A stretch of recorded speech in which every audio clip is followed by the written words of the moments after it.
राधे राधे महाराज जी। गुरुदेव भगवान, आपकी किडनी के संबंध में जानकारी होते हुए भी हम लोग यहाँ आपसे प्रश्न उत्तर करके आपकी ऊर्जा नष्ट कराते हैं, ये अपराध तो नहीं है महाराज जी? नहीं नहीं नहीं नहीं नहीं, हमें ऊर्जा प्राप्त होती है, ऊर्जा नष्ट नहीं होती। डॉक्टरी हिसाब से तो ऊर्जा नष्ट होती है, क्योंकि बोलने से सामर्थ्य की हीनता की तरफ हम जाते हैं। हकीकत थक जाता है ना शरीर, लेकिन हमें आनंद आता है। क्यों?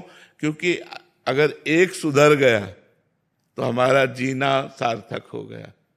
हमारा देश विदेश में जो ये वचन जाते हैं और उससे लोग यदि सुधर पा रहे हैं तो अपना जीवन सार्थक समझ रहे हैं। सोचो, जो किडनी फेल है वो हमको बिस्तर में पड़ाए रखती, आज भगवान ने कृपा किया है कि ऐसी स्थिति में भी हम बैच 3 बैच 4 बैच प्रश्नोत्तर करते हैं और जो पूरी दिनचर्या कर पा रहे हैं, तो हम धन्यवाद देते हैं आप लोगों का कि आप लोग सुधार में लगे हो ना अपने जीवन के। तो हमारा ये प्रयास जो है वो हमारा सफल है। समाज का परिवर्तन भी होता होगा, तो उसमें अगर 10,000 लोग अपने आचरण सुधार लिए तो हमारा बोलना सार्थक हो गया कि नहीं हो गया? सुधर रहे हैं कि नहीं सुधर रहे? समाज में परिवर्तन हो रहा है कि नहीं हो रहा? तो हमारी ऊर्जा काम कर रही है। हमारी आंतरिक ऊर्जा, भले आप शारीरिक ऊर्जा नष्ट हो रही, लेकिन हमारी आध्यात्मिक ऊर्जा बढ़ रही। हमको ये सुख मिल रहा है कि आज हमारा जीवन मरा हुआ होने पर भी किसी के काम आ रहा है। नहीं तो किस काम का जीवन? मान लो पड़े पड़े दवाइयाँ खाएं और डायलिसिस हो और ऐसे मरा जीवन। तो कम से कम ये जीवन दूसरों के काम तो आ रहा है, दूसरों का मंगल तो हो रहा है। तो हमें अच्छा लगता है कि नौजवान सुधरेंगे ना तो हमारे भारत का भविष्य सुधर जाएगा। जो नौजवान व्यसन, व्यभिचार, गंदी आदतों में फंस रहे हैं, हिंसा, चोरी, व्यभिचार में जा रहे हैं, वही लौट करके यदि सत्संग सुनने लगे, वही लौट करके अध्यात्म में चलने लगे, तो हम अपना जीवन सार्थक मानते हैं कि हमारा शरीर धारण करना सार्थक हो गया। तो आप लोग हमें धन्य कर रहे हैं। आप लोग प्रश्न करके और अच्छे मार्ग में चलकर आप हमें धन्य कर रहे हैं कि हम अपने को धन्य मानते हैं कि हमारे को निमित्त बनाकर भगवान हमारी समाज का सुधार करवा रहे हैं। भुवनेश गौतम जी। राधे राधे महाराज जी। महाराज जी, हम जब भी किसी मंदिर, चाहे वो ठाकुर जी का हो, हनुमान जी का हो, देवी जी का हो, हम लोग सदैव कुछ ना कुछ मांगने की इच्छा या मनोकामना पूरी करने की प्रार्थना करते रहते हैं। ऐसे में महाराज जी, सबसे मांगे या कैसे करें, या भगवान से मांगना? तो क्या मांगने मात्र से पूरी हो जाएगी क्या? बिना तपस्या के और बिना अनुष्ठान के किसी भी मंदिर में जाओ तो कामनाएं पूर्ण नहीं होंगी। आपको तपस्या करनी पड़ेगी, आपको अपनी कामनाओं की पूर्ति के लिए आराधना करनी पड़ेगी। जब तप होगा, आराधना होगा, तभी कामना पूर्ण होगी, और या फिर भगवान से अपनापन हो। 2 बात में एक हो। हम तो एक पीछे एकांतिक में एक बार बताया था कि हमारे भगवान का इस संसार क्या है? बाजार है। भगवान का बाजार है संसार, इसमें सब चीज है। आपको अगर खरीदना, जैसे हम बाजार जाएं, कोई दुकान में चीज खरीदें दुकान वाले से, तो पैसा होना चाहिए कि नहीं होना चाहिए? कि हमको जरा ये सामान देना, और पैसा नहीं तो सामान छीन ली जाएगी, नहीं छीन ले जाए। अच्छा, घर वाला पहुंचा और बोला सुनो यार 1 किलो चीनी दो जरा, तो 1 किलो चीनी तो देगा, लेकिन वो पैसा नहीं लेगा, क्योंकि घर वाला है, हिसाब भी नहीं है। थोड़ी देर बाद फिर आवे कि आधा किलो घी देना। तो या तो तुम घर वाले बनो भगवान के, और या फिर दाम। तो घर वाले तो बन नहीं रहे कि प्रभु मैं आपका हूं, दीन बंधु पतित पावन, सर्वस्व आपका है, नाथ सकल संपदा तुम्हारी, मैं सेवक समेत सुत नारी। अब प्रभु परिवार पोषण के लिए धन चाहिए, तो फिर वो पूरी करेंगे, क्योंकि अपनापन है। और आप भजन कर रहे हो, भगवान से भक्ति कर रहे हो, तो आपका चित्त जुड़ा हुआ है। और या फिर आपके पास अनुष्ठान, तपस्या, पुण्य होना चाहिए। 2 में 1 तो होना चाहिए। अगर 2 में 1 नहीं है तो मांगते घूमो, आपका श्रद्धा विश्वास कमजोर हो जाएगा। क्या देवी जी से भी मांगा पूरी नहीं किया, हनुमान जी से भी मांगा पूरी नहीं किया, तो फिर श्रद्धा विश्वास कम हो जाएगा। हाँ, लोगों की धारणा ऐसी रहती, पर ऐसे नहीं होता। या भगवान के निज जन बनो और या साधना करो, अनुष्ठान करो, तब उसकी पूर्ति होगी। अल्पना जी। नई दिल्ली से। राधे राधे महाराज जी। महाराज जी, मैं एक साधारण ग्रस्त हूँ। गृह कार्य करते हुए टीवी या मोबाइल पर लीला कथाएं सुनते हुए नाम जप करती हूँ। आपसे सुना है कि टीवी मोबाइल आदि से सुनना बहिर्मुख प्रवृत्ति को बढ़ाना है। महाराज जी, ऐसा एकांत समय हमें नहीं मिल पाता जिसमें हम अंतर्मुख होके मतलब अपनी चेतना तो का मानो विकास आप जैसे रसोई बना रही हो तो आपको मोबाइल चलाने की उस समय क्या जरूरत है? अंदर ही अंदर राधा राधा राधा राधा राधा राधा राधा आप ऐसे कर, आप सोहनी लगा रही हो, पोछा लगा रही हो, राधा राधा राधा, बच्चे को नहला धुला रही हो, राधा राधा राधा। हाँ, कभी मन आया उससे भी सुन लिया, कभी मन आया उसको, लेकिन उसी से केवल सुन लिया और स्वयं जप नहीं किया तो ये ठीक नहीं है। आपको बहुत एकांत समय मिलता है, घर गृहस्थी में बहुत एकांत समय मिलता है, जो काम करने से भी रहित, उस समय कोई काम नहीं है। ऐसा ना कहिए कि आप 24 घंटा बिजी रहती हैं, कोई ऐसा नहीं जो बिजी रहता हो, सबको समय मिलता है। हम लोग उस समय को व्यर्थ नष्ट करते हैं। हम व्यर्थ समय नष्ट ना करें, नाम जप में लगा दें तो बहुत भजन हम कर सकते हैं। हम कार्य करते हुए भजन कर सकते हैं। हर रोटी में राधा राधा राधा राधा, देखो कितना आनंद आएगा अंदर से, राधा राधा राधा। पोछा लगा रहे हैं, बर्तन मार्जन कर रहे हैं, राधा राधा। पति को टिफिन लगा रहे हैं, राधा राधा। और इससे आपका परिवार सुखी रहेगा और आपका भजन भी बन जाएगा। जब राधा राधा करते हुए भोजन बनाओगे तो जो पाएगा उसके हृदय से भी निकलेगा राधा राधा, क्योंकि पवित्र बना है ना।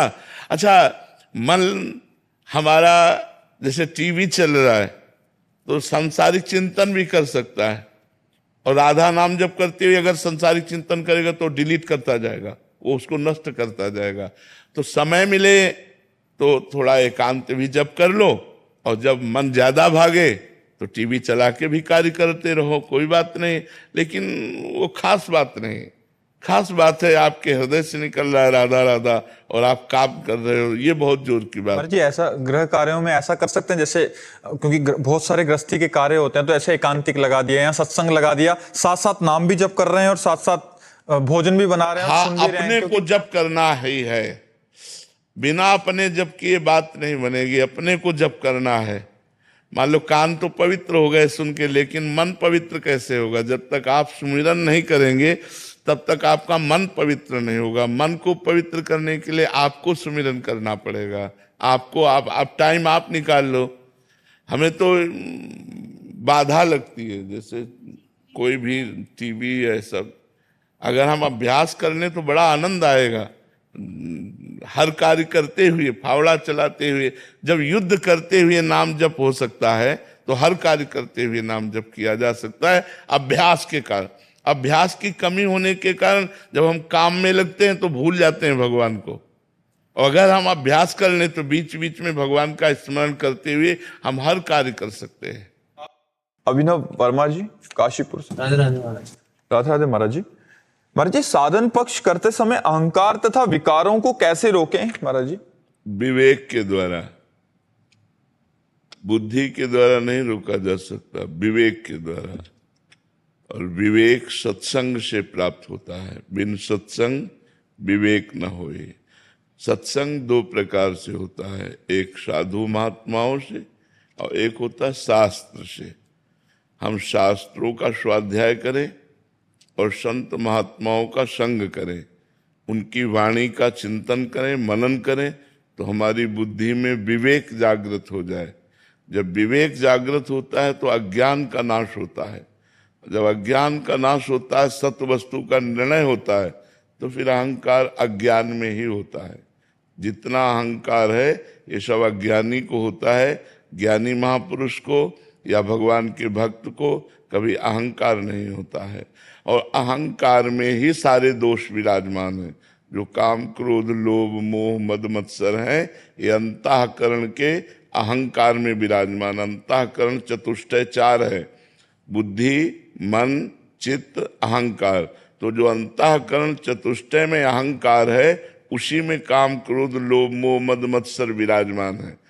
और ये आगमा पाइनो है, बराबर नहीं रहते हैं, ये आते जाते रहते हैं, स्फुरित होते रहते हैं। अनित्य, ये नाशवान है। आगमा पाइनो अनित्यास, तास तितिक्षस्व भारत, इनको सहन करना चाहिए। इनका जब वेग हो तब नाम जप करते हुए सहन करे, यही विवेक है। कहीं क्रियाओं में ना उतर जाए। अगर क्रियाओं में उतर गया गलत तो फिर साधना ही नहीं रह जाएगी, फिर तो बुद्धि पतित हो जाएगी, स्मृति का लोप हो जाएगा। कामा संजायते क्रोधा, क्रोधा स्मृति विभ्रमा, स्मृति भ्रंशात बुद्धिनाशो, बुद्धिनाशात प्रणश्यति। और जब साधक गुरु चरणों का आश्रय लेकर साधना करता है तो उसको अहंकार आना ही नहीं चाहिए, क्योंकि वो गुरु कृपा से साधना हो रही है और अभी वो साधना आई नहीं जिससे अहंकार होना चाहिए, और जब वो साधना आ जाएगी तो अहंकार होगा नहीं। दोनों बातें समझो। वो स्थिति आई नहीं जिसका अहंकार होना चाहिए, और जब वो स्थिति आ जाएगी तो अहंकार रहेगा नहीं। तो ये अहंकार अज्ञान की दशा में होता है और व्यर्थ का अहंकार होता है। इसलिए इसको विवेक के द्वारा काटना चाहिए, इसको हटाना चाहिए। और जब अपने से न हटे तो भगवान से प्रार्थना करनी चाहिए कि प्रभु हमारे इस अहंकार और काम आदि दोषों से रहित हमारे हृदय को कीजिए। भगवान सुन लेंगे, तो कृपा करेंगे तो हमारा हृदय पवित्र हो जाएगा। अजीत सिंह जी, काशी से। राधे राधे गुरुजी। गुरुजी, मैं अपने अंदर आत्मा का अनुभव करना चाहता हूं, कैसे करूं? आप ही आत्मा हैं। अपने अंदर आत्मा का अनुभव मैं करना चाहता हूं तो आत्मा दूसरी हो गई, आप दूसरे हो गए। आप ही आत्मा हैं। अभी आप शरीर को लेकर बात कर रहे हैं कि मैं शरीरधारी अपनी आत्मा का अनुभव करना चाहता हूं, तो अज्ञान की दशा में तो ठीक ही है। अब साधना करनी पड़ेगी। बिना साधना के आत्म तत्व का अनुभव थोड़ी होता है। पहले सत असत का विवेक, फिर लोक परलोक के भोगों से वैराग्य, फिर अपनी इंद्रियों का दमन, मन का दमन, शास्त्र और गुरु के वाक्यों पर श्रद्धा और हर कष्ट सहने की क्षमता। जब तक तितिक्षा नहीं होगी तब तक ज्ञान नहीं होता है। सहनशील, तो शम दम उपरति, भोगों से वैराग्य, तितिक्षा, घोर कष्ट को भी सहने की हिम्मत रखना, और समाधान, चित्त का परमात्मा में स्थित करना। और मुमुक्षुता, अब मैं मुक्त होना चाहता हूँ, अब मैं जन्म मरण के चक्कर में नहीं फंसना चाहता, मैं आत्मबोध प्राप्त करना चाहता हूँ। तो ये साधन चतुष्टय की जागृति हो और बड़े ज्ञानी महापुरुष जो हैं, जो गुरुजन हैं, उनका संग हो और वेदांत शास्त्रों का स्वाध्याय हो। जैसे योग वासिष्ठ है, उपनिषद है, इनका स्वाध्याय हो गुरुजनों के पास बैठकर, तब आत्म तत्व का बोध होता है। कठिन है। पहले तो इंद्रियों को विषयों से हटाना ही कठिन है, शरीर राग का नाश करना कठिन है। इसलिए सरल साधन पकड़ो, भगवान का नाम जप करो, पवित्र भोजन पाओ, गंदे आचरणों से बचो, सत्संग सुनो और शास्त्र स्वाध्याय करो। जब समय मिले तो चाहे 1-2 पेज ही पढ़ो, सदग्रंथों को पढ़ो और मनन करो, तो उससे बुद्धि शुद्ध होगी। तब आप आत्म स्वरूप का बोध प्राप्त कर पाएंगे, वो कृपा से। साधना तो निमित्त है, कृपा प्रधान है। अंबिका जी। श्री हरिवंश। श्री हरिवंश महाराज जी। महाराज जी, आपने ही कहा है कि हमारे संचित कर्म के गोदाम को नाम जप से नष्ट कर सकते हैं हम। जो प्रारब्ध बन चुका है उसे भोग लो, एवं जो आज पाप कर्म बन रहे हैं उसका प्रारब्ध बनने से पहले प्रायश्चित कर लो। तो प्रभु, प्रारब्ध कितने समय में बनता है? शरीर छूटने के बाद।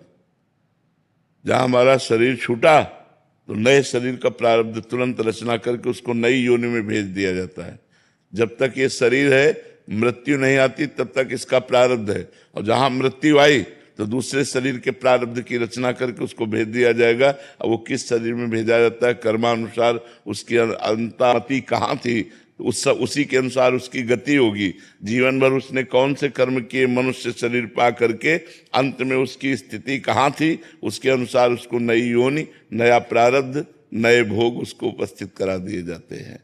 जब तक मृत्यु नहीं होती तब तक इसी शरीर का प्रारब्ध काम करता है। गोपाल जी, महाराष्ट्र से। राधा वल्लभ श्री हरि। श्री हरिवंश महाराज जी। गुरुदेव भगवान, आपके जैसी गुरु भक्ति कैसे धारण करें और गुरु के वचनों के प्रति जिद्दी कैसे बने कि जो गुरुदेव ने बोल दिया? एक होता है कि गुरु मानकर भक्ति करना, एक होता है हमारी माँ, हम उनके बिना जी नहीं सकते। हमारी जो बात है कि वो हमारी माँ है, जैसे अपनी माँ से बच्चा अलग जी ही नहीं सकता, ऐसे हम अपने गुरुदेव के बिना अस्तित्व ही नहीं है। शरीर से भले दूरी, हृदय से तो उन्हीं का सारा साम्राज्य है। तो अपने गुरु को माता पिता की तरह प्यार करे। तुमेव माता च पिता तुमेव, तुमेव बंधुश्च सखा तुमेव, तुमेव विद्या द्रविणं तुमेव, तुमेव सर्वं मम देव देव। आप मेरे देव देव हैं, आप मेरे ही धन हैं, आप मेरे ही माता पिता हैं, आप मेरे सर्वस्व हैं। जब अपने गुरुदेव को सर्वस्व मान लिया जाता है तो अपनी ममता सर्वत्र से धीरे धीरे हटकर गुरु चरणों में लग जाती है, और जब गुरु चरणों की कृपा होती है तो भगवान का साक्षात्कार हो जाता है। अंजना जी राजस्थान से। राधे राधे। राधे राधे महाराज जी। गुरुदेव भगवान, मन बुद्धि चित्त अहंकार से जीवात्मा जगत में लिप्त है। मन इन वासनिक इच्छाओं से ओतप्रोत बाहर भटकता रहता है। बुद्धि मन की इच्छाओं का निर्णय करने में सक्षम है और मन के अधीन होकर, अज्ञान के वशीभूत होकर वासनिक इच्छाओं को ग्रहण क्यों करती है महाराज जी? क्योंकि वो भी प्रकृति की है ना। अगर एक ही सामग्री से सब बने हुए हैं, ये मन बुद्धि चित्त अहंकार, ये सब, तभी तो अभी इनके प्रश्न में कहा था कि विवेक जागृत करो। ये अलग चीज है, ये प्राकृतिक नहीं है, ये भागवतिक है। विवेक विवेक जागृत हो गया तो बुद्धि पर शासन करके, और बुद्धि मन पर शासन करके, और मन इंद्रियों पर शासन करके सब सुधार हो जाएगा। पर विवेक जागृत हो जाए। विवेक जागृत होना थोड़ा कठिन होता है। एक बार विवेक जागृत हो जाए तो सब काम बन जाए। विवेक जागृत के लिए उपाय यही है कि खूब सत्संग करता रहे, खूब शास्त्रों का स्वाध्याय करे, और ये निश्चय कर ले कि मुझे भगवत प्राप्ति करनी है, तो विवेक जागृत हो जाए। नहीं तो बुद्धि इतनी मन के अधीन हो चुकी है कि जो मन कहता है उसी में दस्तखत कर देती है, उसी में राजी हो जाती है। और मन इतना इंद्रियों के अधीन हो गया कि जो इंद्रियां कहती हैं वही मन राजी हो जाता है। और इंद्रियां इतने विषयों के अधीन हो चुकी हैं कि जिस विषय को देखती हैं भोगने की इच्छा कर लेती हैं। इसी से हमारा पूरा का पूरा जीवन इंद्रिय विलासिता में व्यतीत हो जाता है और परमात्मा तत्व का अनुभव नहीं होता। वचन बिना प्रेम नहीं होगा, प्रेम बिना विरह नहीं आएगी, विरह बिना मिलन नहीं कर पाता। हाँ, ध्रुवदास जी ने भी लिखा है, बिना महापुरुषों के संग के भजन नहीं होता, संग के बिना भजन नहीं होता, और बिना भजन नहीं प्रेम, बिना भजन के प्रेम नहीं होता, और प्रेम के बिना भगवान नहीं मिलते हैं। विरह की स्थिति नहीं बन रही है। तो हाँ, धीरे धीरे अभ्यास करो, धीरे धीरे अभ्यास करो, धैर्य पूर्वक। ये भजन का मार्ग धैर्य पूर्वक है, इसमें उकताना नहीं चाहिए, इसमें जल्दीबाजी नहीं करनी चाहिए। धीरे धीरे आराम आराम से मन को प्रभु में बार बार लगाते रहो, बार बार लगाते रहो। जब ये प्रभु में, अरे बड़ा आनंद का मार्ग है, बड़ा सुख का मार्ग है। आनंद तो इसी में है। खूब तपस्या करे, खूब व्रत नियम संयम, इंद्रियों पर विजय प्राप्त करे। भगवदानंद, ये विषय आनंद तो सुअर कुत्ता भी भोग रहे हैं यार। जिसे तुम बहुत सुख मान रहे हो, जैसे तुम्हें रबड़ी और रसगुल्ला खाने में मजा आता है ना, उसको बिस्ठा खाने में मजा आता है। तुम्हें गद्दा में जैसे सोने में अच्छा लगता है ना, उसको कीचड़ में सोने में अच्छा लगता है। अंतर क्या रहा यार? हम अपनी इंद्रियों पर विजय प्राप्त करके, परमात्मा की आराधना करके हम भगवदानंद प्राप्त कर सकते हैं, वो भगवदानंद नहीं प्राप्त कर सकते। अगर मनुष्य शरीर प्राप्त करके निद्रा भय आहार मैथुन इतने में ही समय व्यतीत कर दिया तो तिनते खर सूकर स्वान भले, जड़ता बस जे न काहे कछुए, जर जाओ सुजानकी नाथ बिना जो जिए जग में तुम्हारो बिन होए। उनसे सुअर कुत्ता गधा अच्छे जो मनुष्य शरीर प्राप्त करके भगवदानंद नहीं प्राप्त किया, चिदानंद नहीं प्राप्त किया, उनसे पशु पक्षी अच्छे। क्यों? क्योंकि वो अपने कर्मों का भोग रहे हैं, और आप मनुष्य शरीर में ऐसे नए कर्म पाप कर्म कर रहे हैं जिससे दुर्गति को प्राप्त होंगे। योगेश जी जालंधर से। राधे राधे महाराज जी। महाराज जी, विश्वास और समर्पण कैसे आए? विश्वास समर्पण पहले 8 भक्ति करो, तब 9वीं है आत्मसमर्पण। श्रवण, खूब भगवान की चर्चा सुनो।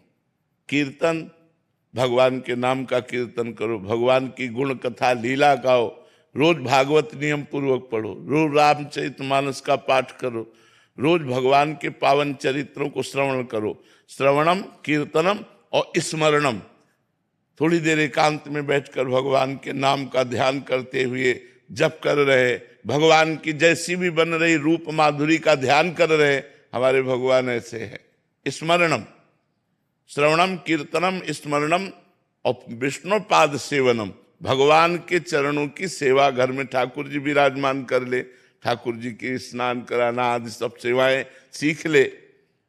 अर्चनम, विविध प्रकार के पदार्थों से भगवान का अर्चन करना, फिर भगवान का साष्टांग दंडवत करना। नियम ले ले कि 11 साष्टांग दंडवत करेंगे, 21 साष्टांग दंडवत। बड़ी महिमा है साष्टांग दंडवत की। एक बार भगवान को प्रणाम करने से साष्टांग 10 अश्वमेध यज्ञ के अवभृत स्नान का फल प्राप्त होता है। ये भीष्म पितामह जी ने बताया। एकोपि कृष्ण कृता प्रणामो दशाश्वमेधा व्रतेन तुल्य दशाश्वमेधि पुनरेपि जन्मो कृष्ण प्रणामी न पुनर्भवाए। दशाश्वमेधि और भगवान को साष्टांग प्रणाम करने वाले में भेद है कि दशाश्वमेधि स्वर्गलोक को जाकर पुण्य भोगेगा फिर जन्म लेगा, लेकिन कृष्ण प्रणामी न पुनर्भवाए, जो भगवान को प्रणाम करता है उसका पुनर्जन्म नहीं होता। विष्णु पाद सेवनम, अर्चनम, वंदनम, भगवान की वंदना करे, साष्टांग दंडवत करे। और दास्यम, हर समय गर्व रखे कि मैं भगवान का दास हूं। सख्यम, मेरे दोस्त भी भगवान है, मेरे मित्र भी भगवान है। तो ये जब हमारी नवधा भक्ति होती है तब नवी भक्ति आती है आत्मसमर्पणम। भगवान में समर्पण हो जाता है। और जब भगवान में समर्पण होता है तो हमको कदम कदम पर ही विश्वास दिलाया जाता है कि देखो मैं हूं। भगवान ऐसा अनुभव कराते, देखो मैं तुम्हें देख रहा हूं, देखो मैं तुम्हें संभाल रहा हूं, देखो मैं तुम्हें बचा रहा हूं, देखो मैं तुम्हारी कामनाओं की पूर्ति कर रहा हूं। एक एक क्षण में, मतलब अब जैसे अपने लोगों का पूरा जीवन है तो इसी बात का विश्वास, इसी बात का अनुभव कि मेरे प्रभु प्रतिपल हमें दुलार करते हैं, प्रतिपल दुलार करते रहे हैं और वही हमें संभाले हैं, वही हमें संभालते रहेंगे। तो हमारे को जब अनुभव होने लगता है कि देखो भगवान ने बचा लिया, देखो भगवान ने संभाल लिया, तो हमारा विश्वास दृढ़ होता चला जाता है। और जब पूर्ण विश्वास हो गया तो भगवान मिल गए। जहां पूर्ण आत्मसमर्पण और पूर्ण विश्वास हो गया वहीं भगवत अनुभूति होने लगती है कि भगवान है। हृदय में अनुभव होता है, बाहर दृष्टि डालो तो सबके रूपों में भगवान है, ऐसा अनुभव होने लगता है। पर ये जब बहुत काल तक हम साधना करें, तब बहुत काल तक नाम जप करें, बहुत अच्छे पवित्र भोजन पावें, पवित्र विचार रखें, पवित्र आचरण करें। अब आजकल तो आहार विहार में कोई ध्यान ही नहीं दे रहा है, कौन बना रहा है, कैसे बना रहा है, बस पेट भर लो। क्या बन रहा है कोई मतलब नहीं है, वो बनाने वाला होटल के अंदर कौन है कोई मतलब नहीं है, वो कैसे बना रहा है कोई मतलब नहीं, बस पेट भर लो। ऐसा नहीं, फिर बुद्धि साधना में नहीं लगेगी। हमारा पवित्र भोजन होना चाहिए। जितना पवित्र आहार होगा, वैसे भी कहा जाता है जैसा खाओ अन्न वैसा बने मन, जैसे पियो पानी वैसी बने वाणी। तो हमें अन्न बहुत संभाल करके पाना चाहिए। अन्न का प्रभाव बुद्धि को तत्काल भ्रष्ट कर देता है। एक बार भीष्म पितामह जी द्रौपदी जी को उपदेश कर रहे थे, युधिष्ठिर आदि को, तो द्रौपदी जी हंसने लगी। तो उनका बेटी उपदेश में हंसने का विषय क्या होता है, तुम क्यों हंसी? तो उन्होंने कहा पितामह, जिस समय सभा में मुझे निर्वस्त्र किया जा रहा था उस समय ये ज्ञान आपका कहाँ चला गया था? जब मैं चीख चीख के पूछ रही थी क्या ये धर्म है, धर्मात्माओं की सभा में एक मुझ स्त्री को, एक वस्त्र धारण किए हुए रजस्वला स्त्री को निर्वस्त्र किया जा रहा है, क्या ये धर्म है? उस समय आपका जो इस समय ज्ञानोपदेश कर रहे हैं उस समय कहाँ चला गया था?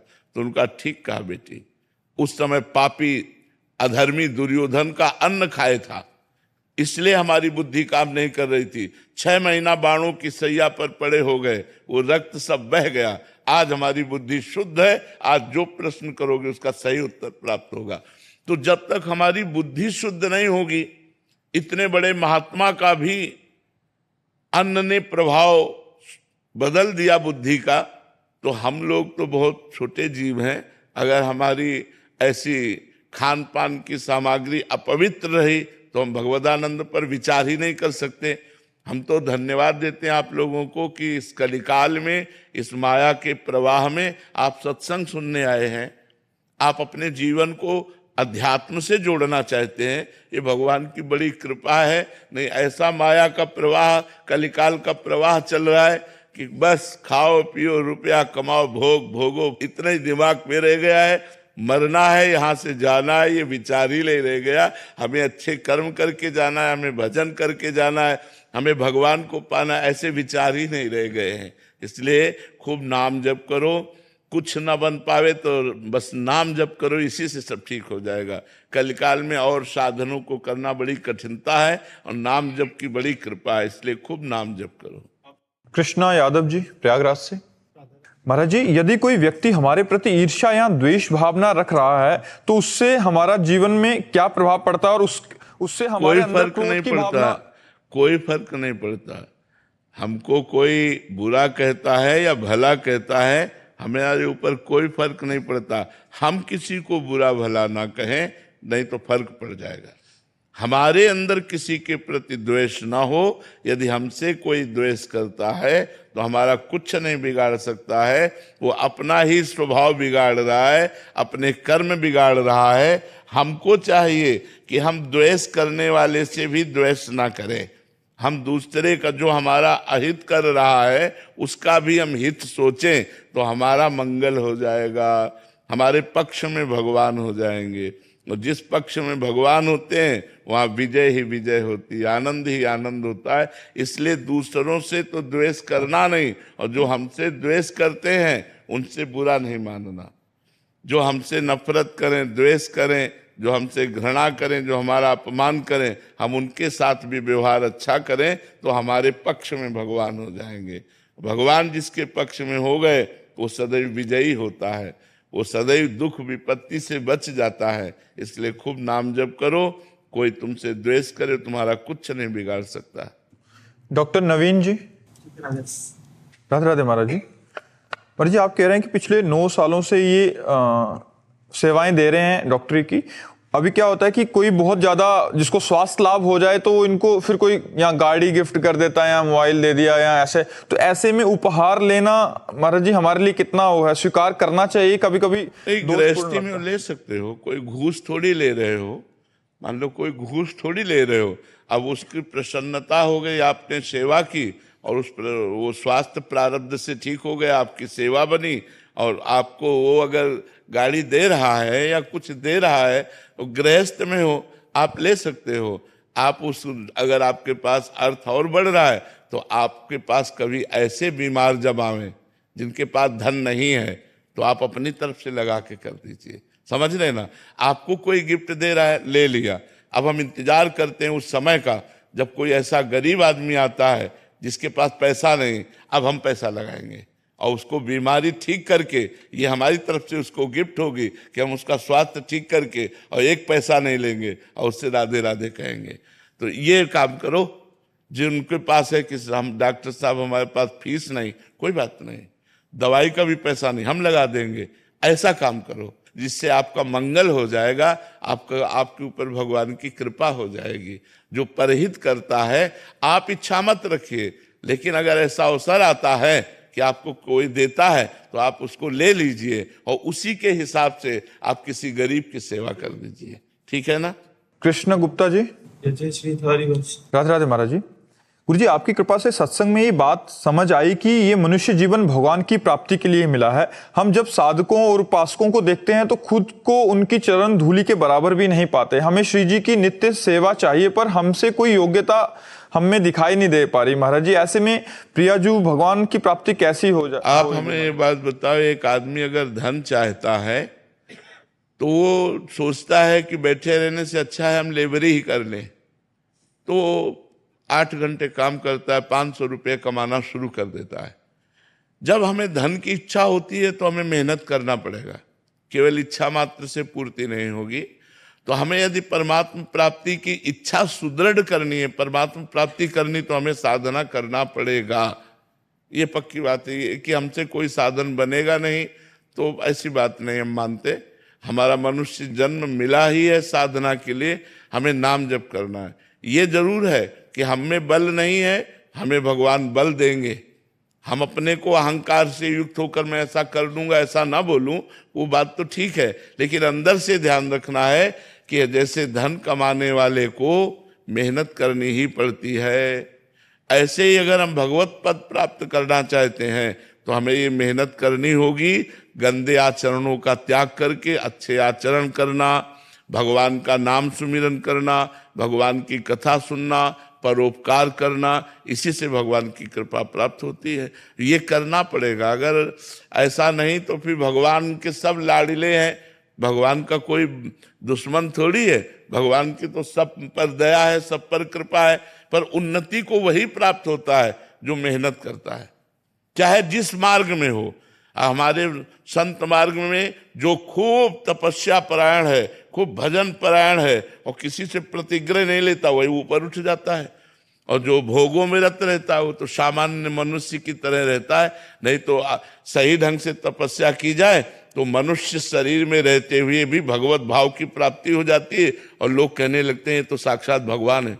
नहीं कहने लगते संतों को कि अरे वो तो साक्षात भगवान है। क्यों? क्योंकि भगवान का चिंतन करके इतना तन्मय हो गए कि भगवान उनके हृदय में प्रकाशित हो गए। मेहनत की, जो जितनी कड़ी तपस्या करता है, जितना कठोर व्रत नियम संयम जब तप, वो उतना ही आगे बढ़ता है। अब ऐसे पड़े रहो कि तो फिर भगवान के पूरा चराचर जगत है, करना पड़ेगा। ये हम पक्की बात कहते हैं, करना पड़ेगा, भजन करना पड़ेगा, भजन के बिना बात नहीं बने। और जो लोग कहते हैं कि हमसे भजन होता नहीं, तो भजन होता सिद्धों से है, साधकों को भजन करना पड़ता है।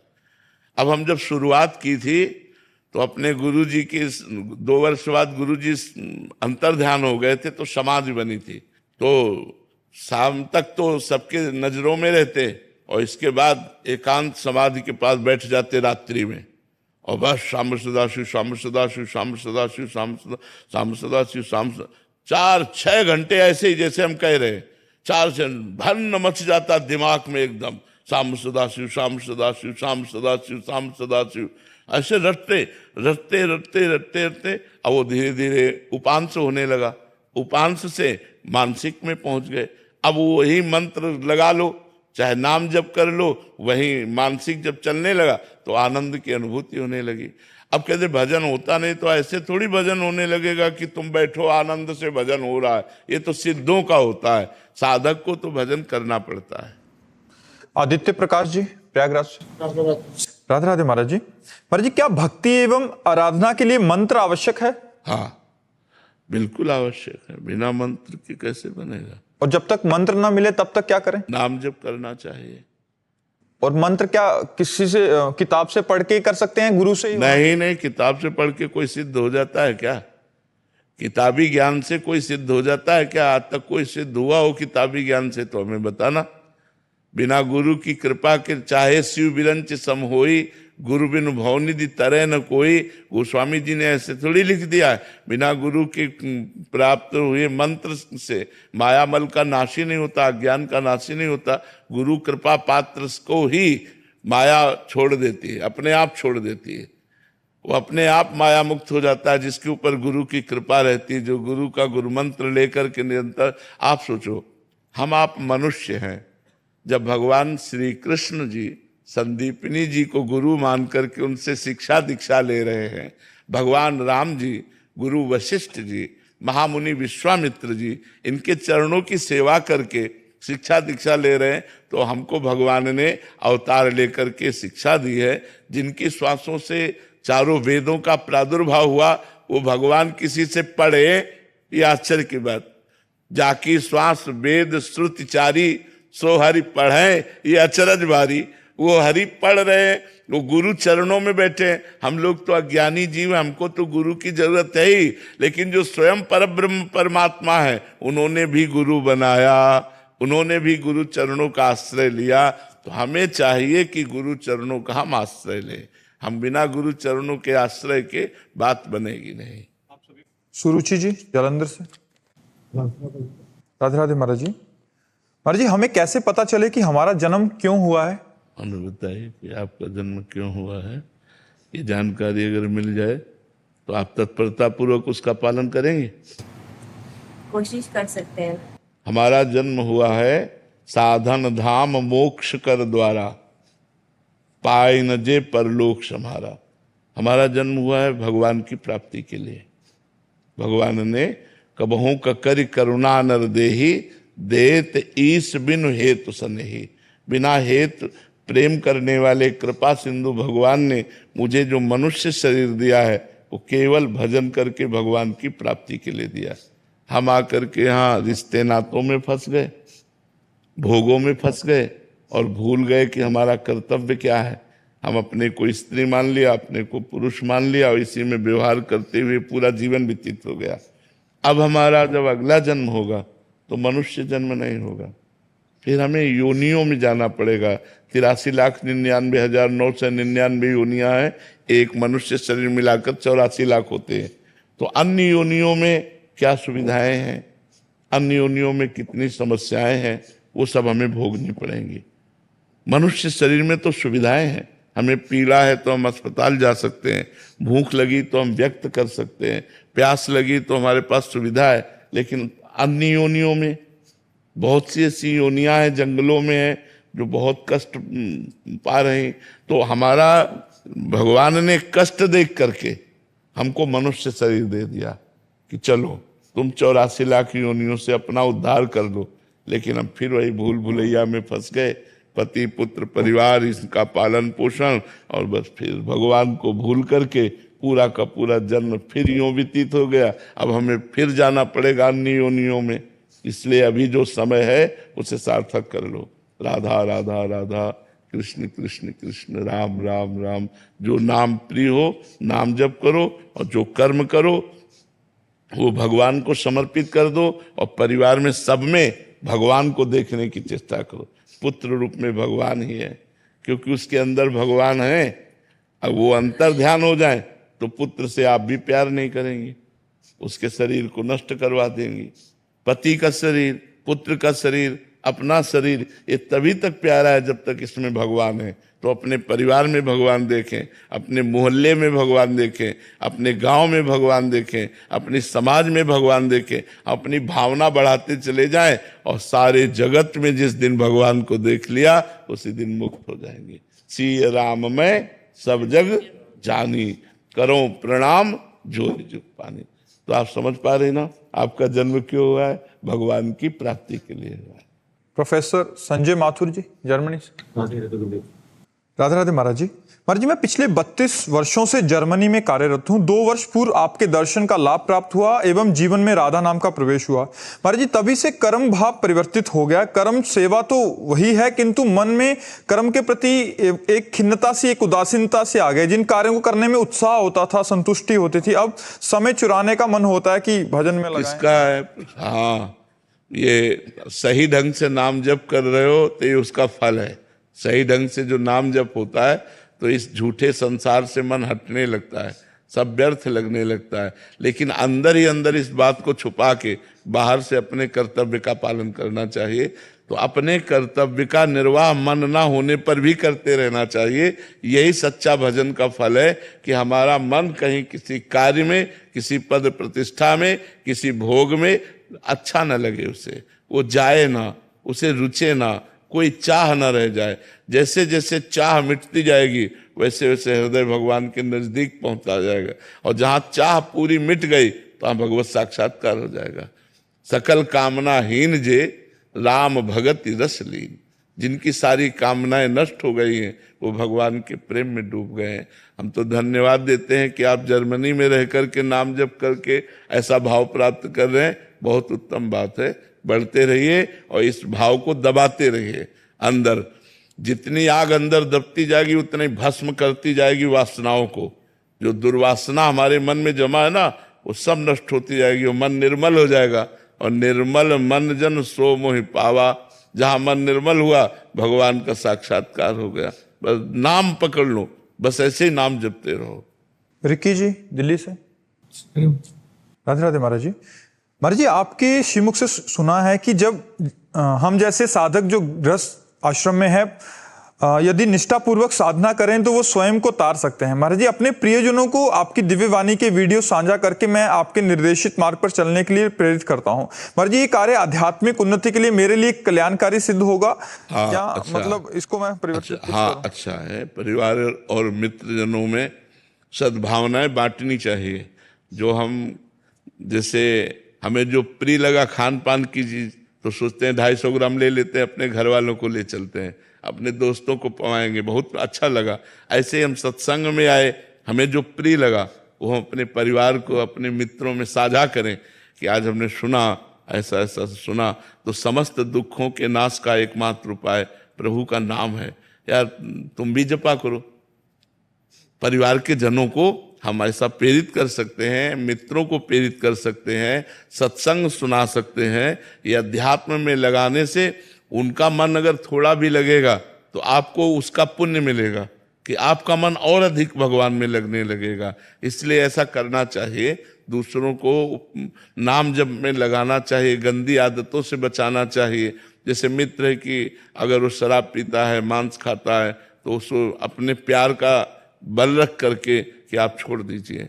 आप देखिएगा कितने सुखी हो जाएंगे यदि आप नाम जप करेंगे और ये गंदे भोजन छोड़ देंगे, गंदा पेय पदार्थ छोड़ देंगे, तो आपका जीवन सार्थक होगा। ऐसा करना चाहिए। एक दूसरे को उपदेश देकर सही मार्ग पर लाना चाहिए। स्वयं चले और दूसरों का भी कल्याण करे। महाराज जी, कुछ दिन तो ऐसा चलता है, ठीक रहता है। एक साधक आए थे, वो बोल रहे थे कि अभी बहुत सारे जने जुड़ गए और मुझे एक अहंकार सा होने लग गया कि मैं कुछ हूँ। तो वो सत्संग, गुरुजी कहते हैं, वो सत्संग अभी सही नहीं कर रहे हैं। अगर सत्संग सही करें तो जैसे गुरुजी ने सेवा दी हमें, तो हम तो नौकर हैं। जो कुछ हो रहा है वो गुरुजी की कृपा से हो रहा है। मान लो इतने लोगों को आनंद प्राप्त हो रहा है तो गुरुजी की कृपा से हो रहा है। उसमें मेरे को क्या अहंकार करना है। गुरुजी वाणी में बैठ के बुलवा देते हैं और लोगों को लाभ मिलता है, ऐसा भाव रखा जाता है। सब प्रणाम करते हैं। हाँ, तो वो प्रणाम गुरुजी को किया जा रहा है, ऐसी भावना करे। मेरे में तो कोई अपने को तृण से नीच समझे और चाहे लाखों लोग प्रणाम करें तो कोई फर्क नहीं पड़ता। वो इष्ट को प्रणाम हो रहा है, वो गुरु को प्रणाम हो रहा है। अगर हम अहंकार कर लेंगे तब तो फिर स्वयं गिर गए, फिर तो ठीक नहीं रहेगा। अहंकार ना होने पावे, ये जरूर ध्यान रखें। इसमें दोष है, ये दोष है, पक्का दोष है। जब हम दूसरों को उपदेश देते हैं और दूसरे हमारे कथनानुसार चलते हैं और हमारी कोई अच्छी स्थिति होती नहीं है तो लगने लगता है कि मैं इनसे श्रेष्ठ हूँ। ऐसा भाव नहीं आना चाहिए। ये आना चाहिए कि गुरु जी की बड़ी कृपा है, भगवान की बड़ी कृपा है कि उनके वचनों से दसियों लोग लग गए। क्योंकि वचन तुम्हारे थोड़ी है, वचन तो गुरुदेव के हैं, वचन तो प्रभु के हैं। ऐसे चलना चाहिए। अहंकार को विवेक के द्वारा काटना चाहिए। जब अहंकार आवे तो विवेक के द्वारा काटना चाहिए कि ये मेरी बात थोड़ी है, ये तो संतों की बात है, ये तो शास्त्रों की बात है जिससे लोगों का कल्याण हो रहा है। मेरी क्या, मेरी स्वयं की थोड़ी कोई उपज है। ये तो हमने सुना और उनसे कहा तो उनकी बात से कल्याण हो रहा है। और जो आपको लोग प्रणाम करें तो वो मेरे को नहीं, मेरे गुरुदेव को प्रणाम कर रहे हैं। क्योंकि मेरे अंदर जो राधा नाम आया, मेरे अंदर जो सद्ज्ञान आया, वो गुरुदेव का दिया हुआ है। तो सब गुरुदेव को प्रणाम समझ, तो जितना प्रणाम नमस्कार मिले वो गुरुदेव को समर्पित करे। जितनी अध्यात्म उन्नति हो वो गुरु कृपा से हो रही, ऐसा भाव रखे। कभी अहंकार न करे, नहीं तो फिर मार्ग रुक जाएगा, फिर पतन की तरफ चलने लगेगा। हार्दिक चौहान जी, श्री हरिवंश महाराज। श्री हरिवंश महाराज जी। महाराज जी, हरिवंश महाप्रभु का साक्षात दर्शन के लिए राधा नाम जप करूं या हरिवंश नाम जप करूं? राधा नाम जप से हो जाए, राधा नाम जप से। गोपी गुप्ता जी, नई दिल्ली से। राधे राधे महाराज जी। महाराज जी, क्यों ऐसा होता है कि जब मुझे किसी चीज, करियर या पैसा, कोई इंसान की सबसे ज्यादा जरूरत होती है तभी वो नहीं मिलता, और जब बाद में मिलता है तो उतनी खुशी भी नहीं होती? बाद में वो खुशी पहले जैसी खुशी कैसे? प्रारब्ध, प्रारब्ध, यही एक शब्द है, प्रारब्ध। प्रारब्ध का है कि 10 वर्ष बाद आपको धन की प्राप्ति होगी। तो अब 10 वर्ष आप चाहे जितना प्रयास कर लें, 10 वर्ष आपको सफलता नहीं मिलेगी, चाहे जितना प्रयास कर लें। हाँ, भागवतिक प्रयास कर लें तो सफलता मिल जाएगी। भागवतिक प्रयास जैसे भगवान का नाम जप है और भागवतिक अनुष्ठान है, गजेंद्र मोक्ष का पाठ है, बहुत से ऐसे भागवतिक अनुष्ठान है जिनके अनुष्ठान करने से हमारी विपत्ति दूर हो सकती है, हमारी समस्या का समाधान हो सकता है। लेकिन यदि हम सहज में ऐसे चल रहे हैं तो फिर 10 वर्ष के बाद यदि है तो 10 वर्ष के बाद ही मिलेगा, पहले नहीं मिलेगा। ये सब पहले से निश्चित है, पहले से प्रारब्ध निश्चित है।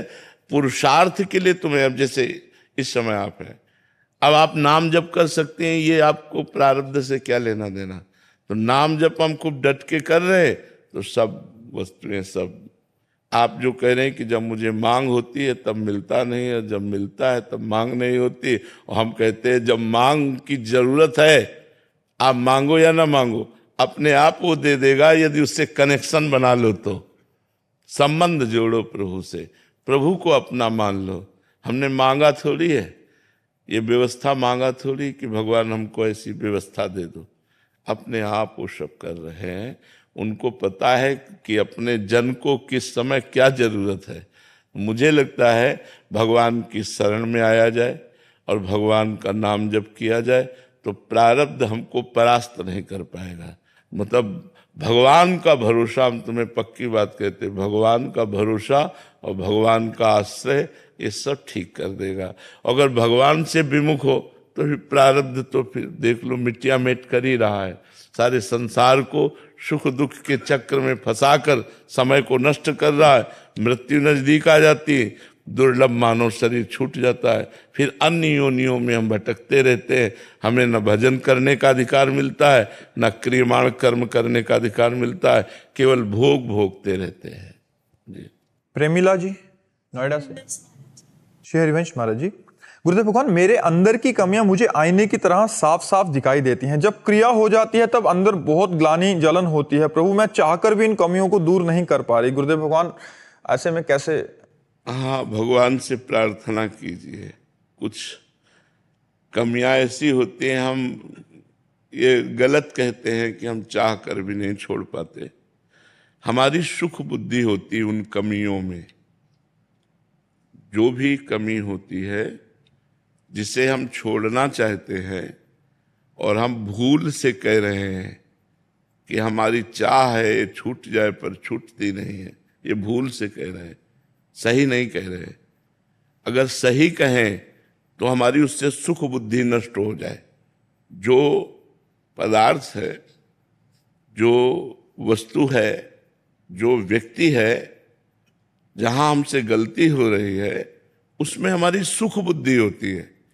तो यद्यपि एक मन से हम चाहते हैं कि हमसे कभी ना हो, लेकिन सुख बुद्धि होने के कारण हमसे वो गलती हो जाती है। तो सुख बुद्धि का नाश हुए बिना ये गलतियां रुकती नहीं है। जब सुख बुद्धि का नाश हो जाता है तब ये रुकती है। सुख बुद्धि के लिए ज्ञान की जरूरत है, ज्ञान ही वैराग्य दिलाएगा, और ज्ञान के लिए भजन की जरूरत है। सत्संग सुनो और खूब भजन करो डटकर। बिना भजन के अध्यात्म का कुछ नहीं जान पाओगे। जो भजन करते हैं वही अध्यात्म को समझ पाएंगे, बिना भजन के अध्यात्म को नहीं समझ पाओगे। तो जो हमारे अंदर गलतियां हैं वो सुख बुद्धि के कारण, जैसे किसी नशे में सुख बुद्धि, किसी शरीर में सुख बुद्धि, किसी पदार्थ में सुख बुद्धि, यही हमारी गलतियां होती हैं। तो उधर हम चाहते हैं कि यार गलत है, नहीं करना चाहिए, पर मन में कि सुख मिलेगा। जहां ये बात बैठ गई कि सुख मिलेगा तो ना चाहते हुए भी हमको बरबस करना पड़ेगा, क्योंकि सुख बुद्धि वहां हमारी है। तो जब ज्ञान हो जाए तो सुख बुद्धि नष्ट हो जाए। देखो, जब ज्ञान हो जाता है तो घृणा हो जाती है अंदर से, वैराग्य ना। जैसे उल्टी है ना, बमन, बमन कोई खाना चाहेगा क्या? उल्टी जिसे कहते हैं। ऐसे ही कोई गंदे भोगों को नहीं भोगने की इच्छा होती जब भगवान के द्वारा ज्ञान प्राप्त हो जाता है। रमा विलास राम अनुरागी तजत बमन जिम जन बड़भागी। वो बड़भागी जन समस्त संसार के भोग विलास को वमन की भांति त्याग देते हैं। हम कहते हैं भोगों को धर्म युक्त भोगो, धर्म से कमाए हुए धन से विषयों का सेवन करो, अपने पति से अनुराग करो, वही तुम्हें परमार्थ पथ पे खड़ा कर देगा। अब पर पुरुष से या पर स्त्री से और बेईमानी का धन और मनमानी आचरण, तब तो नरक जाना पड़ेगा, फिर दुर्गति होगी। पति वंचक परिपति रति करई, रो रो नरक कोटि सत परई। वो सैकड़ों वर्षों तक, कल्पों तक वो रौरों नरक को भोगती है। जो स्त्री अपने पति को छल करके, पति से छलावा करके पर पुरुष, ऐसे जो पुरुष अपनी पत्नी से छल करके दूसरी स्त्री के साथ, ऐसी दुर्गति उसकी होती है। जो शास्त्रों में कानून लिखा है उसका दंड आपको मिलेगा, अभी मानो या ना मानो।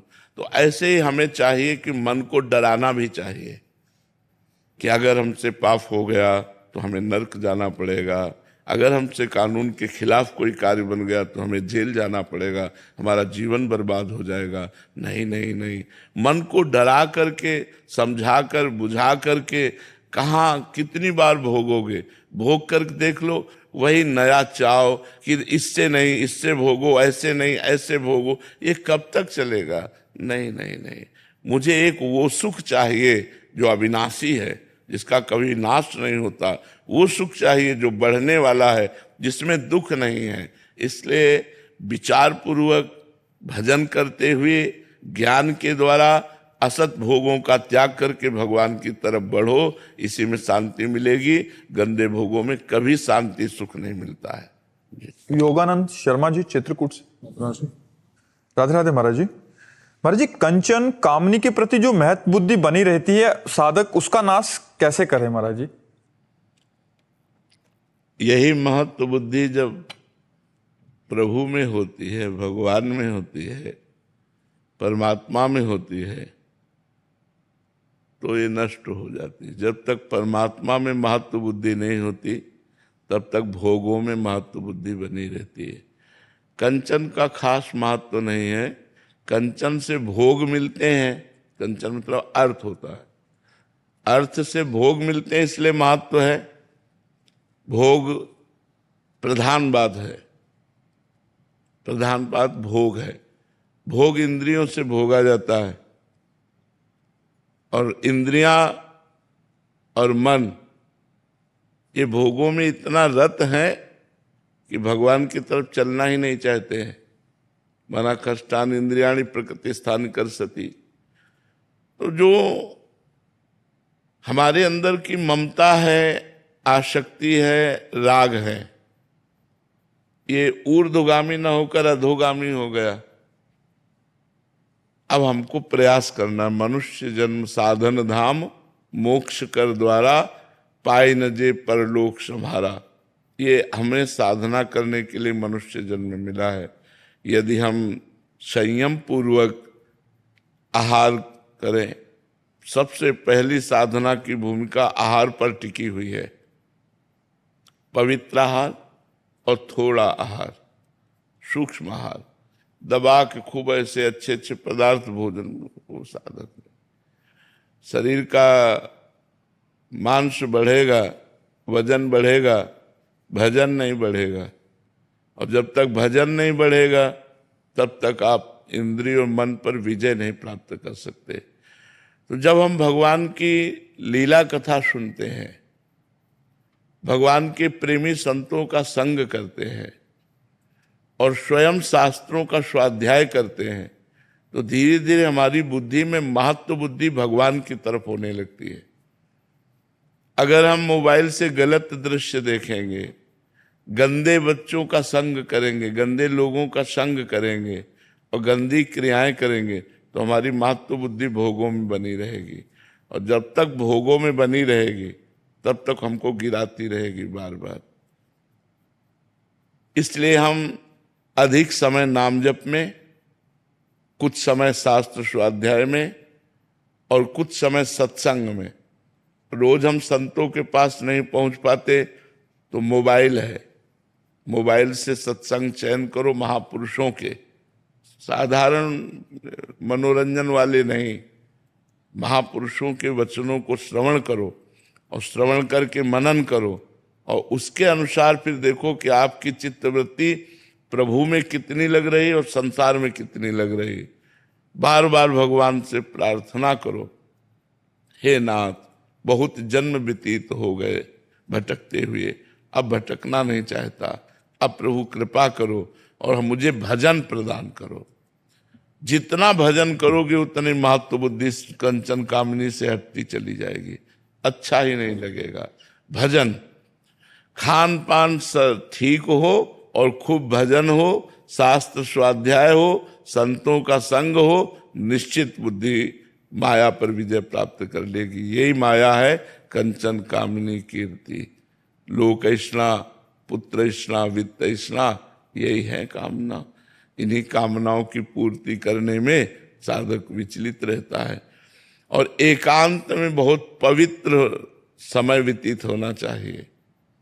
अगर साधक अपना जीवन मंगल में बनाना चाहता है तो जब शयन का समय हो या एकांत कमरे में हो, उस समय बहुत सावधान रहे, मोबाइल से कोई गलत बातें न देखे, गलत चिंतन करने का अवसर न दे, नाम कीर्तन शुरू कर दे। जब मन भटकने लगे भगवान का नाम कीर्तन शुरू कर दे, नाम जप प्रारंभ कर दे।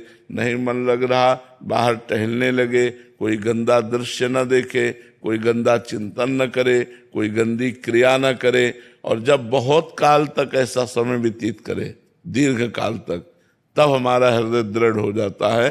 फिर जब भगवान में महत्व हो गया तो फिर संसार में नहीं। देखो ठाकुर हरिदास जी का जवान शरीर है, 3 लाख नाम रोज जप करते थे। हरे कृष्ण कृष्ण कृष्ण हरे हरे, हरे राम राम राम हरे हरे, हरे कृष्ण ऐसे 3 लाख नाम जप करते थे। तो एक धनी मानी पुरुष वहां से निकला तो ठाकुर हरिदास जी का चेहरा चमक रहा था भजन के प्रताप से। तो कहा तुम इसको भ्रष्ट कर सकती हो। तो उनका वैश्या संघ में थी, तो उसने कहा इसको तो देर नहीं लगेगी। तो उनका तुम भ्रष्ट करो, जितना तुम रुपया कहोगे उतना देंगी। वो श्रृंगार करके उनके पास एकांत कुटिया जंगल में वो बैठ गई। अब उनसे बात करना चाहती, वो बार बार ये कहते हरे कृष्ण कृष्ण कृष्ण हरे। एक दिन पूरा निकल गया, दूसरे दिन फिर श्रृंगार करके आई, वो भी दिन निकल गया। तीसरे दिन फिर 3 लाख नाम जप करना। वो यही कहते जब हमारा नाम जब पूरा हो जाएगा तब आपसे बात करेंगे। अब 3 लाख नाम जप करना और जोर जोर से हरे कृष्ण कृष्ण कृष्ण। 3 दिन नाम कीर्तन सुनने के बाद उसको लगा मैं कितनी नीच हूं, ऐसे पवित्र आत्मा के प्रति ऐसी गंदी दृष्टि रखती हूं। चरणों में लौट गए। जब लौट गई तब उन्होंने बंद किया। हाँ, तो उनका प्रभु मैं बहुत पापिनी हूं, मैं वैश्या हूं, मैं बहुत नीच हूं।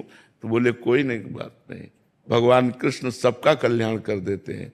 हमारा कल्याण कैसे होगा? आई थी भ्रष्ट करने, बोले हमारा कल्याण कैसे होगा? बोले कृष्ण कृष्ण जपो, हरे कृष्ण जपो। वो वहीं कुटिया में बैठ करके भगवान नाम करने लगी। उस कुटिया को भी छोड़ दिया उन्होंने और कुछ नहीं बिगड़ा। देखो भगवान के नाम का प्रभाव कि हरिदास जी के पास 3 दिन वैश्या आई, जंगल है, एकांत है, तो मन भटक सकता था ना, लेकिन नहीं, महत्व बुद्धि भगवान में तो मन नहीं भटका। भागवत में लिखा है वही महाभागवत है जो त्रिभुवन की राज्य लक्ष्मी देने पर भी, जिसका आधे पल के लिए भी भगवान का विस्मरण ना हो, वही भगवान का महाभागवत है। तो हमारी जब महत्व बुद्धि भगवान में हो जाएगी तो कंचन कामिनी हमारे मन को नहीं खींच पाएंगी। और जब तक भगवान की शरणागति, भगवान में महत्व बुद्धि नहीं होती तो रमैया के दुल्हिल लूटे बाजार। कबीरदास जी ने गाया है कि रमैया की दुल्हिल लूटे बाजार। भगवान की दुल्हन ये माया है ना, मायापति भगवान है ना, बोले बाजार खुले चौड़े में सबको गिरा रही है। रमैया की दुल्हन लूटे बाजार, कोई खिलवाड़ थोड़ी है। बचा वही सीम की चाप सके को तासु, बड़ रखवार रमापति जासु। जिसके भगवान रखवाले वही बच पाता है, नहीं तो रमैया के दुल्हन लूटे बाजार। बहुत विचित्र खेल भगवान की माया का है। हम लोग शीतला माता की स्थापना के लिए कागड़ा गए थे बैंगलोर से। उसकी स्थापना के लिए गुरुदेव श्री रविशंकर जी की आई थी। अभी वापस यात्रा में जा रहे हैं, तो हमारे ये वेदागमा के आचार्य हैं, कुछ सूत्र आपके सामने चैंट करना चाहेंगे। सुना दो। ओम श्री गुरुभ्यो नमः। हरिः ओम। जगन्माता शीतले त्वं जगत्पिता, शीतले त्वं जगद्धात्री, शीतलाजै नमो नमः। गुरुदेव के लिए कोई संदेश? गुरुदेव के लिए क्यों संदेश कह रहे हैं? क्या संदेश? महापुरुष जन तो जगत कल्याण के लिए ही है, जगत मंगल कर रहे हैं। भगवान का चिंतन चाहे नाम से, चाहे रूप से, चाहे लीला से, चाहे ध्यान से, जैसे भी करे, वो जगत मंगल करने वाला होता है। प्रत्येक मनुष्य शरीर को जो हम प्राप्त किए हुए हैं, हमारा कर्तव्य है कि हम भगवान का भजन करते हुए जो हमें कर्तव्य कर्म मिला है उसे सच्चाई से करते हुए, भगवान की पूजा मानते हुए हम एक एक श्वास सत्य में, धर्म में, भगवान में व्यतीत करें। हमारा व्यर्थ समय न जाए। अव्यर्थ कालत्वम, जो मनुष्य जीवन की श्रेष्ठता है वो अव्यर्थ कालत्वम, हमारा एक भी मिनट व्यर्थ न जाए। अगर हम शास्त्र स्वाध्याय सत्संग के द्वारा अपनी बुद्धि को पवित्र करके परमात्मा में स्थित कर पाए तो मनुष्य जीवन का लक्ष्य पूर्ण हुआ, अगर नहीं कर पाए तो अधूरा रह गया। इसलिए संत महात्मा तो लगे ही हैं जीवों को आकर्षित करके भगवान में लगाने का काम तो कर ही रहे हैं जी। ये अब एक छोटी सी संगीत का पुरस्कार, वो हम उसमें हमारा नॉमिनेशन हुआ, पहला राउंड हम पार किया। आपसे आशीर्वाद लेने आए कि हम भारत के लिए ये ले आए, महाकुंभ के लिए बनाया है। इसमें गुरुदेव श्री श्री रविशंकर जी ने भी गाया है एक राम भजन, तो हम सोच रहे थे आपके लिए एक छोटा सा भेंट करें। यत सर्वाणि भूतानि प्रतिभान्ति स्थितानि च, यत्रैवोपशमं यान्ति तस्मै सत्यात्मने नमः। ओंकारं बिन्दुसंयुक्तं नित्यं ध्यायन्ति योगिनः, कामदं मोक्षदं चैव ओंकाराय नमो नमः। राम राम राम राम राम नाम तारकं, राम कृष्ण वासुदेव भक्ति मुक्तिदायकं।